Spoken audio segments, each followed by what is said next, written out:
Hello everyone, আসসালামু আলাইকুম। কেমন আছো তোমরা সবাই? আশা করি তোমরা সকলেই ভালো আছো। আমি আলহামদুলিল্লাহ ভালো আছি।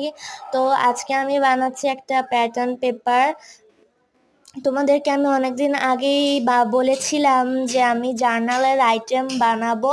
তো আজকে সেজন্য আমি প্যাটার্ন পেপার বানাচ্ছি। আর আগের ভিডিওতে আমি জার্নালের পার্ট 1-এ ফ্লাওয়ার স্টিকার বানিয়েছিলাম, অ্যান্ড আজকে পার্ট 2 আজকে বানাচ্ছি প্যাটার্ন পেপার। আর তোমরা আমাকে কমেন্ট করে জানাবে যে আমি নেক্সটে কি বানাবো। তো প্রথমে আমি প্যাটার্ন পেপারটা বানিয়ে নিচ্ছি পিঙ্ক কালার দিয়ে। তো এভাবে আমি highlighter and sign pen use করে এভাবে একটা হাইলাইটার বানিয়ে নিলাম। আর আমি এটা একটু অ্যাস্থেটিক বানানোর ট্রাই করছি, দেন আমি একটা বানাচ্ছি অ্যাস্থেটিক প্যাটার্ন পেপার।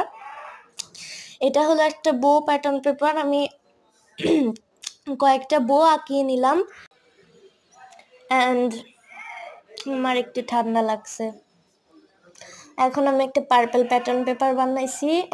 এভাবে 4টা প্যাটার্ন পেপার বানিয়েছি, এখন কেটে নিলাম। তো হয়ে গেল আমার প্যাটার্ন পেপার। তোমরা নেক্সটে কি দেখবে অবশ্যই বলবে। সবাই ভালো থাকবে, সুস্থ থাকবে। আল্লাহ হাফেজ।